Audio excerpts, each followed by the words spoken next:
Always perfect. I always remember getting the big box of Crayola crayons when I was a kid and going through and finding something called burnt sienna. And I'd never heard of it. I hadn't heard of sienna and certainly not burnt sienna. And I always thought that was a cool color. Kind of thing? Sort of darker than orange. Welcome to PTI, boys and girls. In today's episode, Russell Wilson is miffed, Tom Izzo is irked, and Steve Young joins us for 5 good minutes. But we begin today with last night's 2 opening games in the NBA. Champions Oklahoma City at home on Banner and Ring Night went 2 overtimes to beat Houston. And the Lakers at home, but without LeBron James, were beaten by Golden State by 10 points. Wilbon, which was the more intriguing result from the NBA last night? I'm torn between talking about the Warriors, who we've talked about since 2014. But just because they now have Jimmy Butler the whole year, they have a lineup. They have Al Horford. Well, they have him the whole year until he says, I want to leave. Well, he's not going to say I want to leave. Okay. But I'm torn between that and looking at Houston OKC, which could be a Western Conference final. They could be the 2 best teams in the league. Oh, wait, I think they are. Right now, tonight, the 2 best teams in the league. So I thought you liked Denver. I thought you liked Denver. I like Denver to wind up being in the Western Conference finals. But right now, I think these are the 2 best. Okay. Right.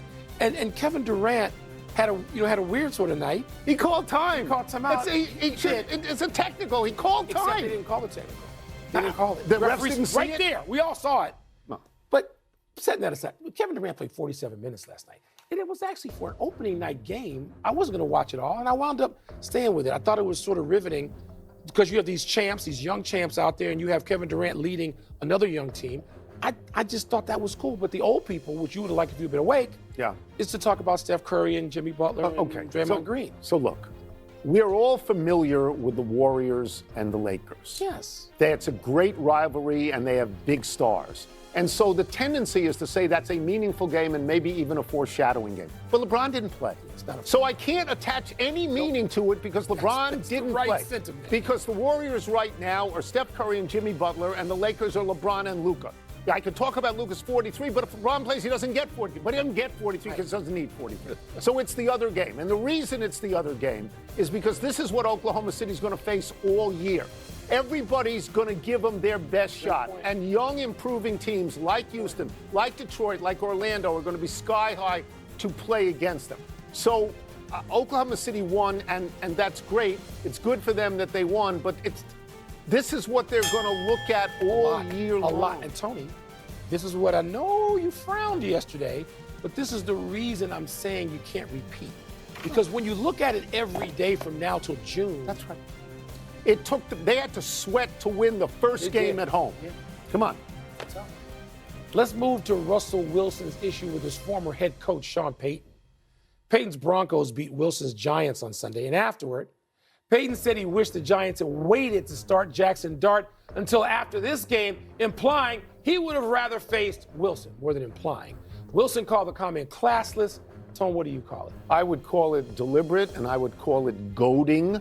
There is history there. Russell Wilson started 15 games in a row for Sean Payton in 2023, Payton's first year with the Broncos. And then very publicly, Payton benched him. All right, and then Payton came back and drafted Bo Nix to be his quarterback, and he let Russell Wilson go. So there was a sour taste there. I wouldn't blame Russell Wilson for feeling this way, that it's classless, that it was aimed at him, that it was a cheap shot. But I think you also have to say in the interim that Russell Wilson had a rocky year last year in Pittsburgh where they lost 5 straight, including a playoff game at the end of the year. A rocky beginning with the Giants where they benched him for Jackson Dart after the 3rd game. So I think that Russell Wilson can say this was a classless shot, and Sean Payton can come back and say it was thorough analysis. Because even we sat on this set and we talked about when are they going to bench Russell Wilson and when are they going to go to Jacksonville. Sean Payton is a really, really, really fine coach. He's a Chicago guy. I lean toward letting it slide. Eastern Illinois? Except Sean Payton behaves too often like a classless bum. That's what he behaves like. And he thinks he's so chesty, he can say stuff, but you can't say something back. Russell Wilson can't come back at him. He did. Russell Wilson's got as many Super Bowl rings as Sean Payton. That's right, one. And been to one more.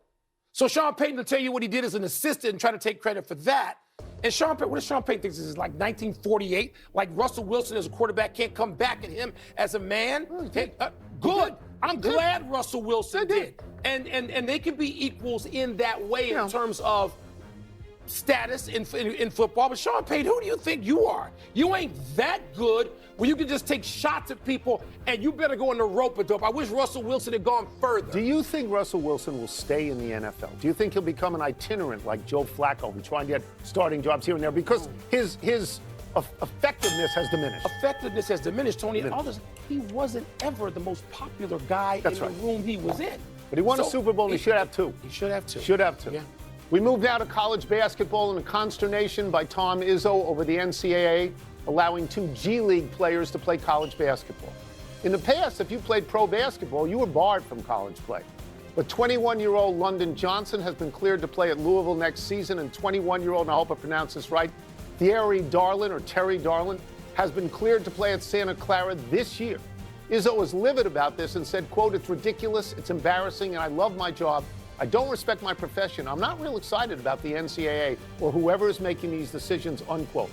Wilbon, are you okay with ex-G Leaguers being approved to play college basketball? I'm not as outraged by it as Tom Izzo, though I understand me too. His outrage Me too. And applaud it. And if I saw him, I'd dap him up. Yeah. It's less than ideal at best. And then, but Tony, the only thing I started thinking about, I thought about this a lot, because Tom Izzo, to me, in a lot of ways, is the conscience of college sports, and particularly college basketball. But what is ideal about any element of college sports now? Right now. Right now. Yeah, I know. Nothing. And so I don't know where you go. Yeah. So my feeling is I'm not crazy about this. I'm not crazy about this. You know, but I can live with it. I can live with it. And the reason I can live with it is because every college player now is a pro. That's right. They all get paid. Where I would draw the line is if you played in the NBA, I would say, no, you can't come back to college. The level. But I'm not going to go to the barricades to keep out 2 G Leaguers who never played in the NBA. So now they just join a greater pool of college players trying to get to the NBA. At least to the G League. Just like these two. Right, just like these two. So, I asked today, how much money does the average guy make in the G League? It's $40,000. It's less than any good high school player. There's going hundreds of college players making more than that. Way more. And there's no scandal in this. I mean, you get to the point where room and board and tuition at a private school like Northwestern's way more than $40,000, right? Yeah, like almost way more. So almost $100,000. So we both love Izzo, and we both sympathize with him. We do. But you can, like European players or African players, they may be in a pro league over there, and they're recruitable to college. One thing I wouldn't let happen.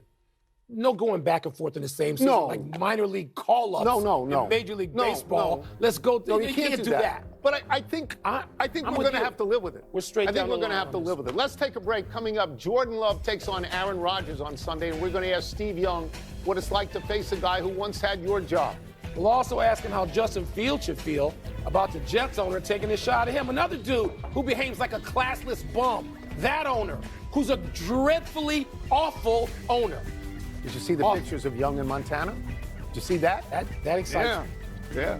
We were there. Yeah. We have some NFL questions for our great friend. The man was set on being a long snapper until I convinced him to give flinging it a shot. Hall of Fame quarterback Steve Young. Let's start with this. Yesterday, the Jets owner, Woody Johnson, stood by his new coach, Aaron Glenn, but said of Justin Fields, this is a quote, "It's hard when you have a quarterback with the rating that we've got," unquote. If you're a quarterback and you hear something like that from the team owner, you think what? Well, if I'm Justin Fields, the quarterback has to stay 100% accountable, despite how irritating that comment would have been to me. Like, that's who you are. Now, can I comment as me as the quarterback watching this? And I would say to the equity owner of the team, that rating that your quarterback has been repeated over and over and over again. You keep having head coaches go through like around and around and around, general managers around and around and around. I think that there's got to be a time when he says that comment, that the vulnerability to actually hear yourself say, oh my gosh, another really talented quarterback has a terrible rating on my watch. What can I do different? What can I bring to this new blood to this situation that seems to be going around and around and around? And that's why I you always say, I want to be king for a day. I'd love to run the Jets for a day, or like own the Jets and like it. Only one day. Make it great for quarterbacks. Like, wouldn't that be a miracle in today's NFL that you'd make it great for quarterbacks? Isn't that a great idea? Steve, you're asking Woody Johnson to have some self-awareness, which as lousy a stinking owner as he's been, we know he doesn't exactly have that. But let's go to another quarterback situation, which reminds both Tony and me of you. Aaron Rodgers has to go and face Jordan Love Sunday night, which we're all aware of. And we do remember, Tony and I are old enough to remember you having to go and play a number 16 and Mr. Montana. With all the time now that you can look back and have some perspective, Steve, what was that like? Well, the difference between the two situations you just described is ours, and I mean ours because we were in it the other thick. He was traded to the Chiefs. Like, he was not, Aaron Rodgers wasn't traded. And so being traded has its own emotion, right? And then this was a couple of months later, this game. So it was raw. It was all of that. And so this has been too much time. Aaron's been a couple different places. Time's gone on. There'll still be a little Packers, Aaron Rodgers. There's probably some, you don't leave a team and not feel like you've been disrespected in some ways, or like that's still going to be a thing. Jordan's going to probably avoid trying to get in the middle of it. And it's probably, and there's just not that much emotion. But the one you're talking about, Joe and I, it was raw and real and visceral and palpable. And like, it was a thing. And I remember it vividly. Have you guys ever talked about it since? No, I mean, not specifically. That we wouldn't talk. We wouldn't like, oh, hey, I got you that day, Joe. Like, that was a championship year for us, and it is just a regular season game at the end of the day. It's just that it was the emotions and the rawness of it all was something you just, you had to deal with, and I think that's what's different about this one. I want to ask you about my favorite quarterback of the moment, the Bears' Caleb Williams, who seems like there's some real indecision, I guess there would be at his stage, of when to pull it down, when to throw it. He throws on the move pretty well sometimes. When he decides to do it, you went through this process of figuring that out. How do you do it? How long does it take? How complex is it? It is the question, Michael, that we need to really dive into to understand. That's today's game. That's the drama. Number one dramatic question for everything in the NFL today is mobile quarterbacks, which own the league today and will into the future. How do we teach them how to be sophisticated passers, yet hold on to this incredible skill that they have? And the more talented you are as an athlete, the harder this question is. And the thing that I went through that I think really helped me, I remember Sid Gillman. He was like 80 years old when he coached me at the LA Express, if you can believe it, the great Sid Gillman. And he was like, you don't know how to stay put. Go get me a jump rope. So someone ran in to the locker room and grabbed a jump rope, and he came out and he literally tied my legs together, like ceremoniously, right? Like, now go somewhere. Now show me what you can do. In a way, that was an important visual for me, because if you're going to be great in the NFL, you have to be great as a sophisticated passer of the football. That it has its own drama, its own filters, its own hurdles, but be about it. Because what I learned is you never lose your ability to get outside and make people miss and make for big first downs and touchdowns. And in today's game, there's so much room that even the less mobile guys like Justin Herbert, we talked about last week, they're now threatening the line of scrimmage because they know there's too many free yards. And so the question of the day is how to coach that. Who can coach that? Who can talk about that dilemma? Somebody who ran around, because otherwise you didn't experience it. And that's the question of the day. We will get you out of here on this, another quarterback question. Patriots quarterback Drake May, he went 21 of 23 against the Titans. What does it feel like to have that level of efficiency? Well, it's beautiful because no one's open in the NFL. Everyone's open in college, and then you go pros, like where are all the open people? Like there's nobody open. And so when you're getting that kind of efficiency, you got things rolling. First of all, we talked about last week, you own the data, you're ahead of it, you see the safeties, you understand what we're trying to accomplish, the ball's earlier on time, and then you got receivers that get it, they're all connected. But the thing that people don't understand is you have a play caller, somebody in the background that's in the booth or on the sidelines that understands play combinations to set you up for success. and we talked about last week, there's only 5 guys like that who are elite in the NFL. There's 30 guys that are competent, but the best put plays together and put you in a place and put defenses in a bind, play to play. Not like so many offensive coordinators, they'll have a big play and they're like, ooh, okay, I got to rest. And then you go a couple of plays and they'll come back with something else. Great ones are always connected. This play leads to that play, that leads to that play. Oh, that got screwed up. I was thinking about that. I got this answer for that. That's what you guys got to understand. There's great offensive coordinators in the background on a 21 to 20, 21 for 23 kind of day. Make sure you give that guy a hug too.